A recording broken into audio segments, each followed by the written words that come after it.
사도행전은 복음의 능력으로 예수님의 제자들이 어떻게 하나님의 말씀을 증거를 했고 그 말씀이 세상에 갔는지 성령의 활동과 복음 사역에 대해서 이야기를 하고 있습니다. 그래서 사도행전은 모두 28장까지 되어 있습니다. 어떻게 외우면 될까요? 사도들이 이팔 청춘의 부르심을 받아서 열심히 전도를 했다 이렇게 하시면 됩니다. 그래서 사도행전은 우리가 잘 아는 것처럼 가장 핵심적인 단어가 사도행전 1장 8절이에요. 성령이 너에게 임하시면 권능을 받고 예루살렘과 유다와 사마리아와 땅끝까지 이르러 내 증인이 되리라. 그 예수님의 지상명령을 이루어져 가는 과정을 얘기하고 있는 것이 사도행전이라고 할 수가 있습니다. 그러면 예루살렘에서 교회가 세워지는 과정은 1장부터 7장까지고요. 그 다음에 팔레스타인 지역 유대와 사마리아에서 교회가 세워지는 것이 바로 8장부터 12장까지입니다. 그리고 세계 끝까지 바울을 통해서 그 이방 민족들에게 복음이 증거되는 것이 13장에서부터 28장까지의 내용이라고 할 수가 있습니다. 그래서 우리가 이제 오늘 알아보는 것은 1장부터 7장 중에서 1장부터 3장까지는 성령 강림, 4장부터 6장까지는 교회가 형성이 되고요. 7장부터 8장까지는 교회가 흩어지는 과정을 얘기를 하고 있는데요. 오늘 성령 강림에 대해서 우리가 알아보도록 하겠습니다. 사도행전 1장에 보면 1장은 크게 이렇게 나눠질 수가 있습니다. 여러 가지로 26절까지 나눠지는데요. 예수님의 지상명령과 승천하는 장면이 11절까지 나오죠. 그 다음에 초대교회 설립자들과 새로운 사도를 보임하는 재선하는 그 장면을 얘기를 해주고 있습니다. 그래서 누가복음의 기록을 소개를 해주고 있고요. 예수님의 지상명령이 3절부터 8절 나오고요. 감난산에서 예수님께서 승천하시는 장면이 나오고요. 그 다음에 초대교회 설립자들, 베드로의 공고, 그 다음에 사도를 복을 선고한다 라는 것이 나오게 됩니다. 1절 말씀에 그러면 이런 말씀이 나옵니다. 데오빌로요, 내가 먼저 쓴 글에서는 무릇 예수의 행하시고 가르치기를 시작함으로부터 그의 택하신 사도들에게 성령으로 명하시고 승천하시는 날까지 이를 기록하였다. 여기서 데오빌로라고 나오는 이 사람을 우리가 잘 아는 것처럼 어디서도 나오니까 누가복음에서도 나오죠. 누가복음에서는 데오빌로 가카요라고 얘기하고 있습니다. 예수님에 대해서 잘 알려주기를 원했다는 것. 데오빌로는 바로 로마의 관원이었습니다. 관원이었는데요. 아주 높은 지위에 있는 사람이었는데 이 사람이 예수를 믿게 됐어요. 예수를 믿게 되고 그 예수를 믿은 이 사람에게 예수님에 대해서 더 자세히 알려주는 것이 누가복음이라고 할 수가 있습니다. 그래서 사도행전에서는 이렇게 얘기해요. 내가 데오빌로요. 누가가 얘기합니다. 내가 먼저 쓴 글에서는 누가복음에서는 무릇 예수의 행하시고 가르치기를 시작함으로부터 성령으로 명하셔 승천하시는까지의 일을 기록하였습니다 라고 얘기를 하고 있어요. 그리고 나서 이 이후에는 그 이후에 어떤 일들이 일어났느냐라는 것을 말해주고 있는 것이 사도행전이라고 할 수가 있습니다. 이걸 도표를 한번 보겠어요. 받는 사람은 누굽니까? 데오빌로고요. 먼저 쓴 책은 누가복음이라고 할 수가 있습니다. 그러면서 얘기합니다. 예수에 관하여 누가복음은 행하시고 가르치심을 시작함으로부터 언제까지요? 성령으로 명하시고 승천하시는 날까지 하신 일, 누구에게? 택하신 사도들에게 하신 일까지의 그 3년의 공생에 대해서 이야기를 했다는 것입니다. 그것이 바로 누가복음이라고 할 수가 있습니다. 그러면서 얘기하고 있습니다. 예수님께서 해받으신 후에 확신이 나타나서 증거로 40일 동안 계셨다는 거죠.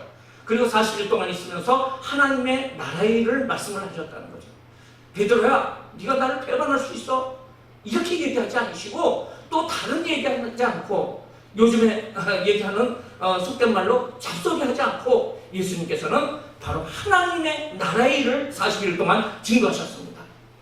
그리고 사도들과 함께 모였을 적에 명령하십니다. 뭐라고 말씀하십니까? 예루살렘을 떠나지 말라는 거죠. 왜 떠나지 말입니까? 그 사람들이 예수님을 쫓던 사람들이 다 갈릴리 사람이라는 거죠. 그러니까 예수님이 승천해버리면 어떻게 돼요?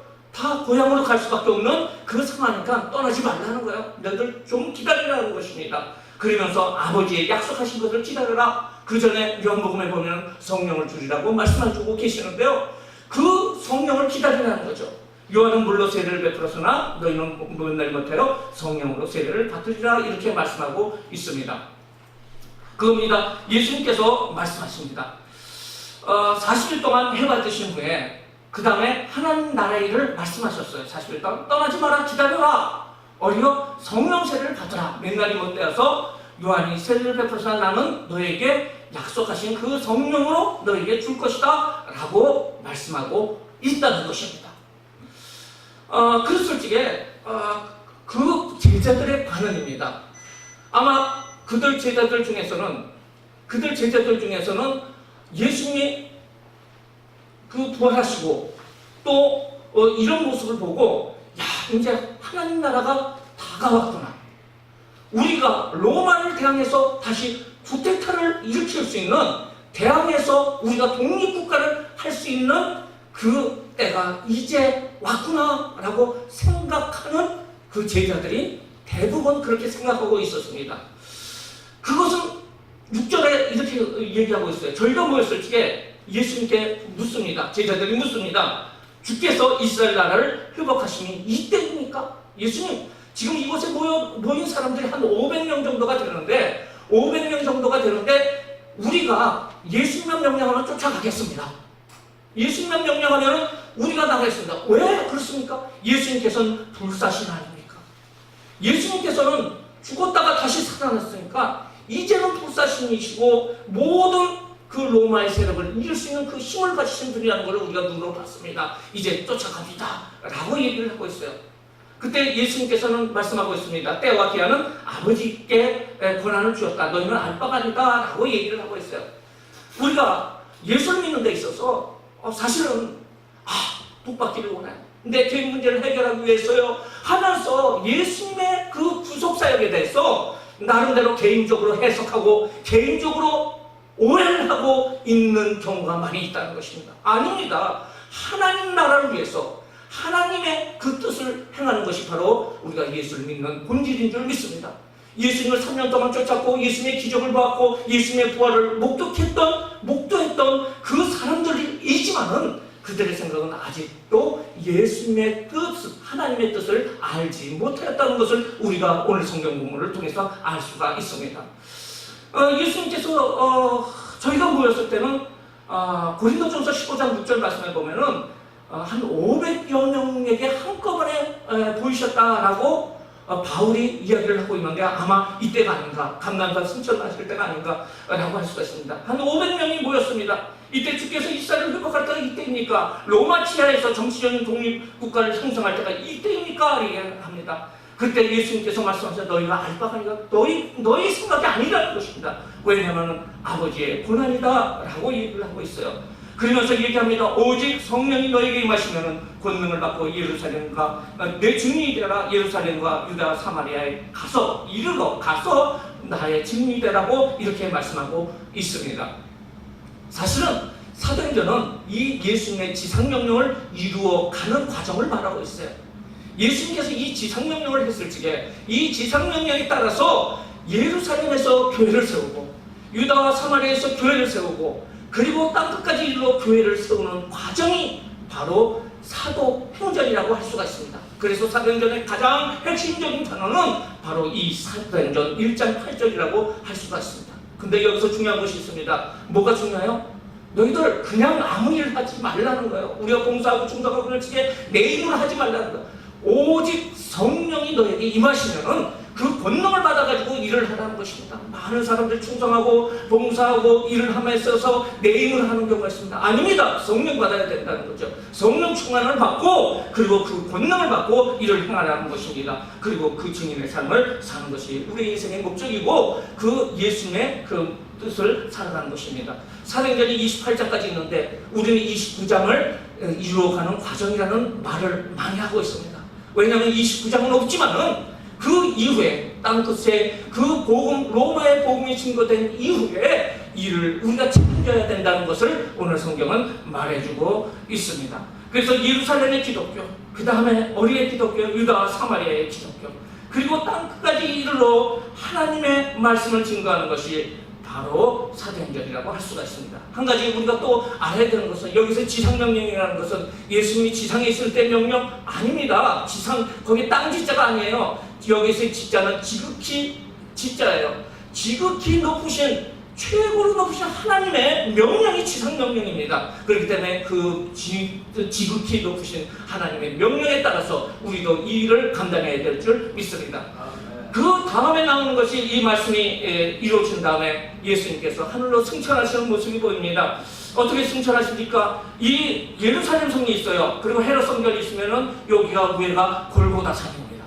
그 성 바깥에 있는 것이 올리브들이 심겨져 있는 산이 있는데 예루살렘 성보다도 더 높은 꼭대기가 있는데 거기가 바로 감람산이라고 할 수가 있습니다. 그걸 겟세마네라고 할 수가 있습니다. 예루살렘 성보다 900m 높은 곳에 있는 것이 이 감람산인데요. 이곳에 500명의 성도들이 모였어요. 그리고 그곳에서 예수님께서 승천하신다는 것을 우리가 볼 수가 있습니다. 승천하실 때 이 감람원이라는 산에서 예루살렘부터 한 5리 정도 되는 곳 안식일에 갈 수 있는 그 장소입니다. 그곳에서 사람들이 모였어요. 그리고 예수님께서 500여 명의 사람들이 갈릴리 사람들이 모였는데요. 저희가 모였을 때 말씀을 하십니다. 뭐라고 말씀하십니까? 이 말씀을 또 9절 보면 마치셨어요. 마치시고 나서 예수님께서 올라가시는 거예요. 올라가십니다. 승천하시고 구름이 갇혔어요. 그때 흰옷을 입은 두 사람이 구름 곁에서 있는 것이 아니라 사람들 곁에 그 두 사람이 있는데요. 그 두 사람이 흰옷을 입은 천사가 얘기합니다. 갈릴리 사람들아, 왜 서서 하늘을 쳐다보느냐? 너희 예수는 가신 그대로 오리라. 이 말씀을 듣고 그들이 하나씩 어리로 돌아오니까 예루살렘으로 돌아오게 된다라는 것이 오늘 성경에서 얘기를 하고 있습니다. 그러면 예루살렘으로 돌아왔을 때 그들의 모습은 어떤 모습이었을까요? 예수님이 떠났으니까 너무 슬퍼요, 이런 모습이 아니었습니다. 누가복음 24장 52절에 보면은 그들이 큰 기쁨을 가지고 돌아왔다는 거죠. 우리가 말씀을 가졌을 적에 큰 기쁨으로 주의 사명을 감당해야 될 줄 믿습니다. 그리고 그들이 다락방에 모였어요. 이 다락방은 예수님께서 성만찬을 하신 곳입니다. 그 다락방에 모였는데 모인 사람들의 명단이 나옵니다. 특이한 것은 그들 중에 여자들과 예수의 모친 마리아와 예수의 아울들도 더불어 마음을 같이하여 기도에 힘썼다라고 나옵니다.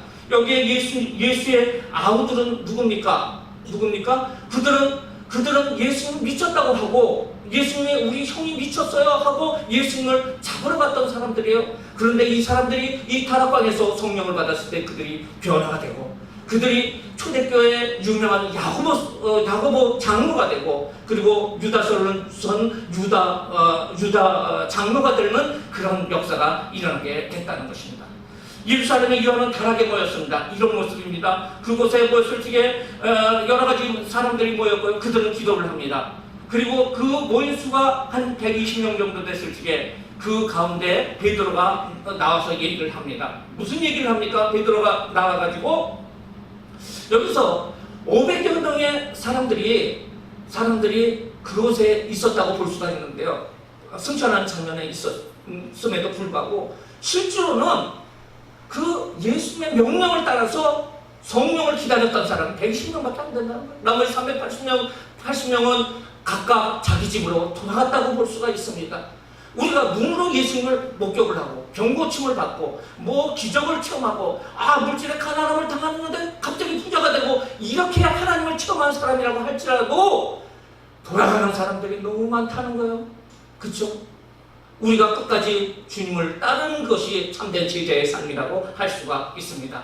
그 110명 중에 베드로가 얘기합니다. 가룟 유다는 그저 예수님을 판 것이 그저 된 것이 아니고 우리 수의 참여한 자로서 직무의 한 부분을 맡은 자인데 예수 잡는 자를 예수를 팔아버린 자라는 거예요. 그리고 자살한 자라는 거죠.